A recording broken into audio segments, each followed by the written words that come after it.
प्रश्न 1। कवि ने कठिन यथार्थ के पूजन की बात क्यों कही है? उत्तर, कवि ने यथार्थ के पूजन की बात इसलिए कही है क्योंकि यथार्थ ही जीवन की सच्चाई है। बीते समय की सुखद यादों में खोए रहने से वर्तमान का यथार्थ अच्छा नहीं बन जाता। वर्तमान में हमारे सामने जो भी परिस्थितियां हैं, उन्हें न स्वीकारना, उनसे पलायन करना कायरता के लक्षण हैं। हमें कठिन यथार्थ का साहस से सामना करना चाहिए तथा उन पर विजय पाते हुए आगे बढ़ना चाहिए। इससे भविष्य को सुंदर और सुखमय बनाने का हौसला मिलता है। प्रश्न 2। भाव स्पष्ट कीजिए। प्रभुता का शरण बिंब केवल मृग तृष्णा है, हर चंद्रिका में छिपी एक रात कृष्णा है।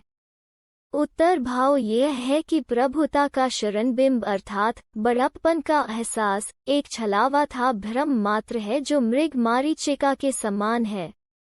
जिस प्रकार हिरन रेगिस्तान की रेत की चमक को पानी समझकर उसके पास भागकर जाता है, परंतु पानी न पाकर निराश होता है, इसी बीच वो अन्यत्र ऐसी ही चमक को पानी समझकर भागता फिरता है। इसी प्रकार मनुष्य के लिए यह बड़प्पन का भाव एक छल बनकर रह जाता है। मनुष्य को याद रखना चाहिए कि चांदनी रात के पीछे अमावस्या अर्थात सुख के पीछे दुख छिपा रहता है। मनुष्य को सुख दुख दोनों को अपनाने के लिए तत्पर रहना चाहिए। प्रश्न 3। छाया शब्द यहाँ किस संदर्भ में प्रयुक्त हुआ है? कवि ने उसे छूने के लिए मना क्यों किया है? उत्तर, छाया शब्द का प्रयोग कवि ने बीते समय की सुखद यादों के लिए किया है। ये यादें हमारे मन में उमड़ती घुमड़ती रहती हैं। कवि इन्हें छूने से इसलिए मना करता है क्योंकि इन यादों से हमारा दुख कम नहीं होता है, इसके विपरीत और भी बढ़ जाता है। हम उन्हीं सुखद यादों की कल्पना में अपना वर्तमान खराब कर लेते हैं। प्रश्न 5। मृग तृष्णा किसे कहते हैं? कविता में इसका प्रयोग किस अर्थ में हुआ है? उत्तर, मई जून महीने की चिलचिलाती गर्मी में रेगिस्तान में दूर से चमकती रेत पानी का भ्रम पैदा करती है। गर्मी में प्यास से बेहाल मृग उसी चमक को पानी समझकर उसके पास दौड़कर जाता है और निराश होता है। वहां से उसे कुछ दूर पर यही चमक फिर पानी का भ्रम पैदा करती है और वो रेगिस्तान में इधर उधर भटकता फिरता है। इस कविता में इसका प्रयोग बड़प्पन के एहसास के लिए किया गया है जिसके पीछे मनुष्य आजीवन भागता फिरता है। प्रश्न 6। बीती ताही बिसार दे आगे की सुधी ले, यह भाव कविता की किस पंक्ति में झलकता है? उत्तर, बीती ताही बिसार दे आगे की सुधी ले का भाव कविता की निम्न पंक्ति में व्यक्त हुआ है। जो न मिला भूल उसे कर भविष्य का वरण। प्रश्न 7। कविता में व्यक्त दुख के कारणों को स्पष्ट कीजिए। उत्तर, छाया मत छूना कविता में दुख के कई कारण बताए गए हैं, जैसे बीते सुखमय दिनों की यादें जिनकी याद हमें वर्तमान में दुखी बनाती है, बीते समय की असफलता जिनकी याद कर हम दुखी होते हैं, धन यश और बड़प्पन की चाहत जिसे पाने के लिए मनुष्य यहाँ वहाँ भटकता रहता है। वर्तमान के कठिन यथार्थ को न स्वीकार कर पाने और उनसे पलायन की प्रवृत्ति से भी मनुष्य दुखी होता है। उचित अवसर पर सफलता न मिलने पर भी मनुष्य दुखी होता है। प्रश्न 8। जीवन में है सुरंग सुधियां सुहावनी से कवि का अभिप्राय जीवन की मधुर स्मृतियों से है। आपने अपने जीवन की कौन कौन सी स्मृतियां संजो रखी हैं?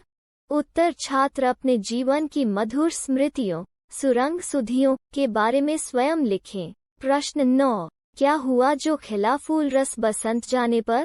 कवि का मानना है कि समय बीत जाने पर भी उपलब्धि मनुष्य को आनंद देती है। क्या आप ऐसा मानते हैं? तर्क सहित लिखिए। उत्तर, कवि भले ही ऐसा मानता हो कि समय बीत जाने पर उपलब्धि मनुष्य को आनंद देती है, परंतु समय पर मिलने वाली उपलब्धि का आनंद कुछ और ही होता है। यदि परिश्रम के तुरंत बाद सफलता और दिन भर के परिश्रम के बाद मजदूरी नहीं मिलती है तो मन में निराशा जन्मती है। इसके विपरीत समय पर मिलने वाली सफलता से मन उत्साहित होता है। इससे भविष्य के प्रति आशावादी दृष्टिकोण विकसित होता है। प्रश्न 1, कवि छाया छूने से क्यों मना करता है? उत्तर, कवि छाया छूने के लिए इसलिए मना करता है क्योंकि छाया से कवि का तात्पर्य बीते हुए सुखमय दिनों से है। इन सुखमय दिनों को याद करने से वर्तमान के दुख कम नहीं होते हैं, उल्टे बढ़ और जाते हैं।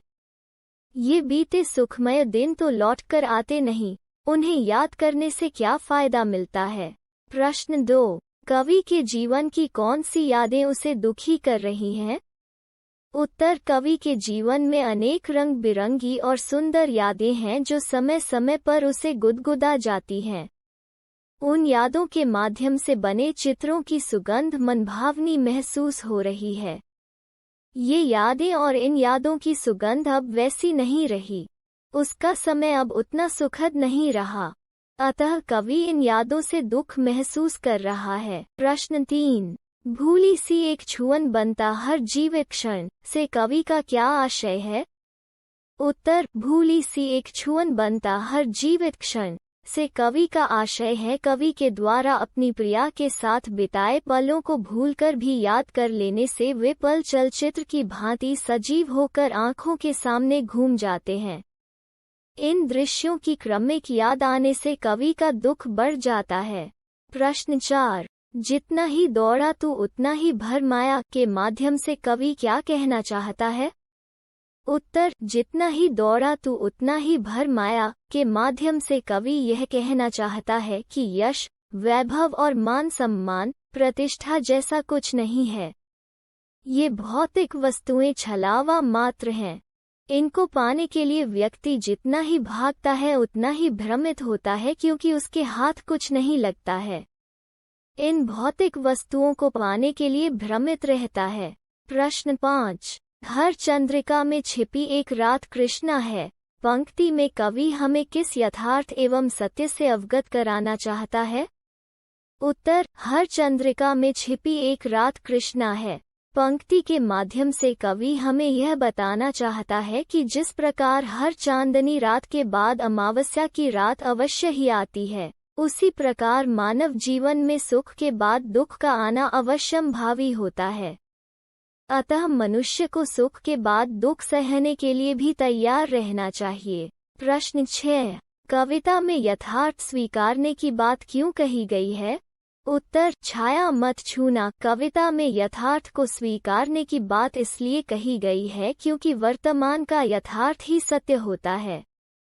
भूतकाल की बातें बनकर रह जाती हैं और भविष्य के बारे में कुछ ज्ञान नहीं होता है। अच्छे भविष्य के बारे में सोचते रहना कल्याण करना है। यथार्थ से ही हमारा जीवन चलता है। ये यथार्थ हमारे साहस और धैर्य की परीक्षा लेते हैं तथा जीवन पथ को सुगम बनाते हैं। प्रश्न 7, प्रभुता की कामना को मृग तृष्णा क्यों कहा गया है? उत्तर, प्रभुता की कामना को मृग तृष्णा इसलिए कहा गया है क्योंकि जिस तरह रेगिस्तान में भीषण गर्मी में दूर चमकती रेत देखकर हिरन को पानी का भ्रम होता है, वो भागकर उसके पास जाता है, परंतु उसे निराश होना पड़ता है। उसी प्रकार प्रभुता या बड़प्पन का एहसास एक भ्रम है, जिसके पीछे व्यक्ति आजीवन भागता रहता है परंतु हासिल कुछ नहीं होता है। प्रश्न 8, छाया मत छूना कविता के माध्यम से कवि क्या संदेश देना चाहता है? अथवा छाया मत छूना कविता का प्रतिपाद्य स्पष्ट कीजिए। उत्तर, छाया मत छूना कविता के माध्यम से कवि यह कहना चाहता है कि जीवन में सुख और दुख दोनों आते जाते रहते हैं। विगत समय के सुख को याद करके वर्तमान के दुख को बढ़ा लेना अनुचित है। विगत की सुखद काल्पनिकता से जुड़े रहना और वर्तमान के यथार्थ से भागने की अपेक्षा उसकी स्वीकारोक्ति श्रेयकर है। यह कविता अतीत की यादों को भूलकर वर्तमान का सामना करने एवं भविष्य के वरण का संदेश देती है।